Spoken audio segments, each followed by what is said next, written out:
Welcome back to the Daily Habit. Now joined by pro skater Eric Tuma Britton, and welcome to the show. Thank you. It's not a far drive from you, right? From Venice? No, not a far drive at all. Yeah, it's about 15 minutes. So what's been the haps lately? Coming off a good summer, right? Absolutely. Yeah. Went on a little tour in Oregon for a trifecta contest. Yeah. It's a bowl series, 3 contests in 3 days.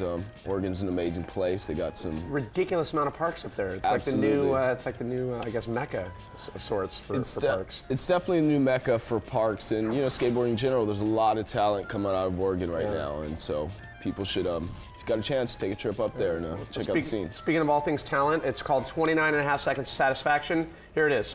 Trying to break us down, we stand face to the crowd, to the moment that the stones scrape the skin from the bones. When the veins start falling off the muscles that's hanging from a wound that's gaping, my heart starts aching for the lives that's been taken, for the world to be shaken. Whether shot, hung, or hosed down, they're never forsaken. Those names are the bricks on the path that's laid, so we should bark and praise because they paved the way.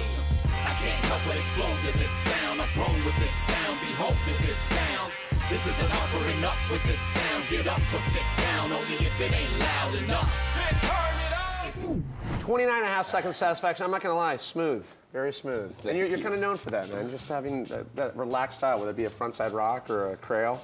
So my compliments. Thank you, thank you. So I want to talk about like early days. Obviously not tons of parks like we were talking about in Portland. It was kind of a different time in Venice, right? Like kind of just when you were a young skater, Dad bought you like an orange plastic skateboard, right? Well, yeah, that was my first board, and I used to bomb down the driveway, do little carves on it, and that's pretty much where it started. But kind of like talk about like early days, getting your start. Pre with Zephyr, and I think it was Kareem Campbell that kind of turned you on to.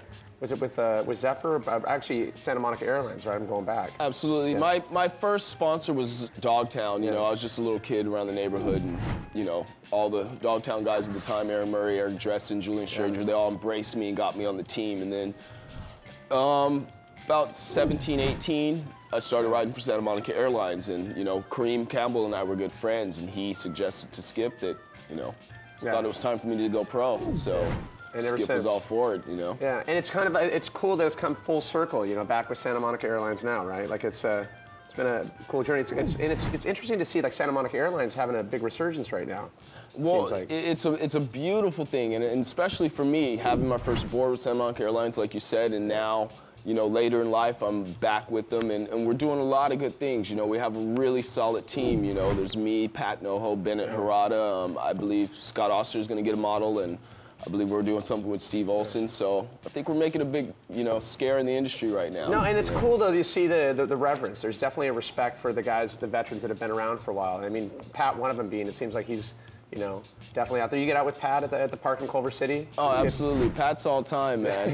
He, I don't know where he gets his energy from. He's a solid skater, and he doesn't age, which is incredible. Hey, that's a great Can we talk about film parts? You got a part coming out, right? Video's going to be dropping. Is it next month or the month after? I think it's the next month or the month after. I'm not sure. It's Smell the Crete. Bart Sarek, B Productions. He's putting it out. Right. So.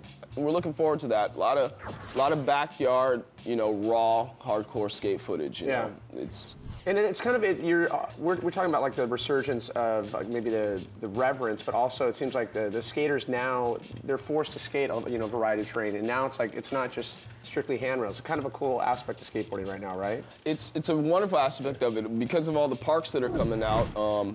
Kids actually have a choice, There's still in the magazines you see there's a lot of push for just street skating, but because of the parks, that's starting to broaden and, be able to have a choice and skate everything. Don't just put yourself in a class of, well, I'm a street skater or I'm, I strictly do stairs or something like that. You grow up skateboarding, you just ride your skateboard. It's all about the enjoyment of it. And I know you're not real comp heavy type of guy, but I mean, you have some fun with the comps. You're talking about trifecta and things like GVR, right? Yeah. I definitely have a good time at the comp. I do a lot of announcing for Duncan while I'm at the contest, so that actually.